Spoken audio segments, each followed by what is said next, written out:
சீராக்கு ஞானம் அதிகாரம் 44. மூதாதையர் புகழ்ச்சி. வரலாற்றில் மேன்மை பொருந்திய மனிதரையும் நம் மூதாதையரையும் அவர்களது தலைமுறை வரிசைப்படி புகழ்வோம். தொடக்கத்திலிருந்தே ஆண்டவர் மிகுந்த மாட்சியையும் மேன்மையையும் படைத்துள்ளார். அவர்கள் தங்களுடைய நாடுகளில் ஆட்சி செலுத்தினார்கள். தங்களது வலிமையால் நற்பெயர் பெற்றார்கள். தங்களது அறிவு கூர்மையால் அறிவுரை வழங்கினார்கள். இறைவாக்குகளை எடுத்துரைத்தார்கள்.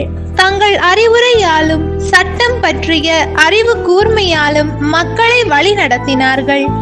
நற்பயிற்சியின் சொற்களில் ஞானிகளாயிருந்தார்கள். இன்னிசை அமைத்தார்கள். பாக்கள் புனைத்தார்கள். மிகுந்த செல்வமும் ஆற்றலும் கொண்டிருந்தார்கள். தங்கள் இல்லங்களில் அமைதியுடன் வாழ்ந்தார்கள். அவர்கள் அனைவரும் தங்கள் வழிமரபில் மாட்சி பெற்றார்கள். தங்கள் வாழ்நாளில் பெருமை அடைந்தார்கள். அவர்களுள் சிலர் புகழ் விளங்கும்படி தங்கள் பெயரை விட்டு சென்றார்கள். நினைவு கூறப்படாத சிலரும் உண்டு. வாழ்ந்திராதவர்கள் போன்று அவர்கள் அழிந்தார்கள். பிறவாதவர்கள் போல் ஆனார்கள். அவர்களுக்கு பின் அவர்கள் பிள்ளைகளும் அவ்வாறே ஆனார்கள். ஆனால் அவர்களும் இரக்கமுள்ள மனிதர்களே. அவர்களுடைய நேர்மையான செயல்கள் மறக்கப்படுவதில்லை. தங்களது வழிமரபில் அவர்கள் நிலைத்திருக்கிறார்கள். அவர்களுடைய உரிமை சொத்து அவர்களின் வழி தோன்றல்களுக்கும் கிடைக்கும்.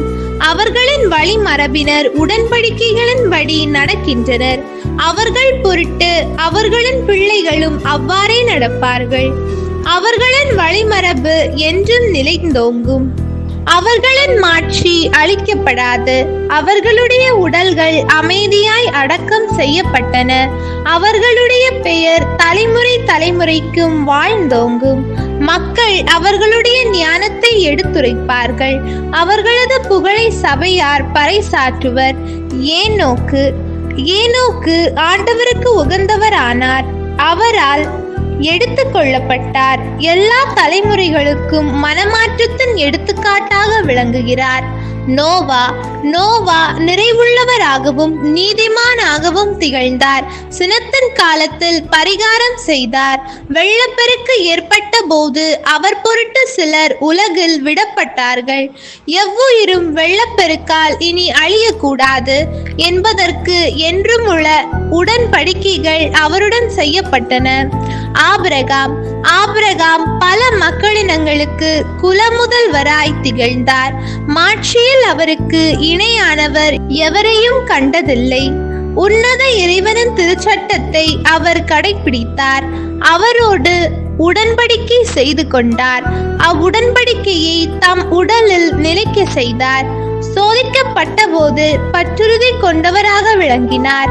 ஆதலால் அவருடைய வழிமரபு வழியாக மக்களினங்களுக்கு ஆசி வழங்குவதாகவும் நிலத்தின் புழுதியைப் போல் அவருடைய வழிமரபை பெருக்குவதாகவும் விண்மீன்களை போல் அவர்களை உயர்த்துவதாகவும் ஒரு கடலிலிருந்து மற்றொரு கடல் வரைக்கும் யூப்பிரத்தீசு ஆற்றிலிருந்து நிலத்தின் கடையெல்லை வரைக்கும் உள்ள நிலப்பரப்பை அவர்களுக்கு உரிமை சொத்தாக அளிப்பதாகவும் கடவுள் அவருக்கு ஆணையிட்டு உறுதி கூறினார்.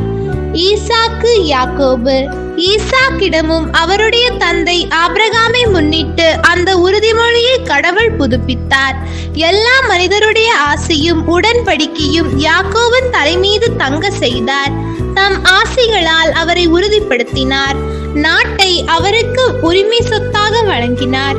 அவருடைய பங்குகளை பிரித்தார். 12 குலங்களுக்கிடையே அவற்றை பகிர்ந்து கொடுத்தார். ஆண்டவரின் அருள்வாக்கு. இறைவா உமக்கு நன்றி.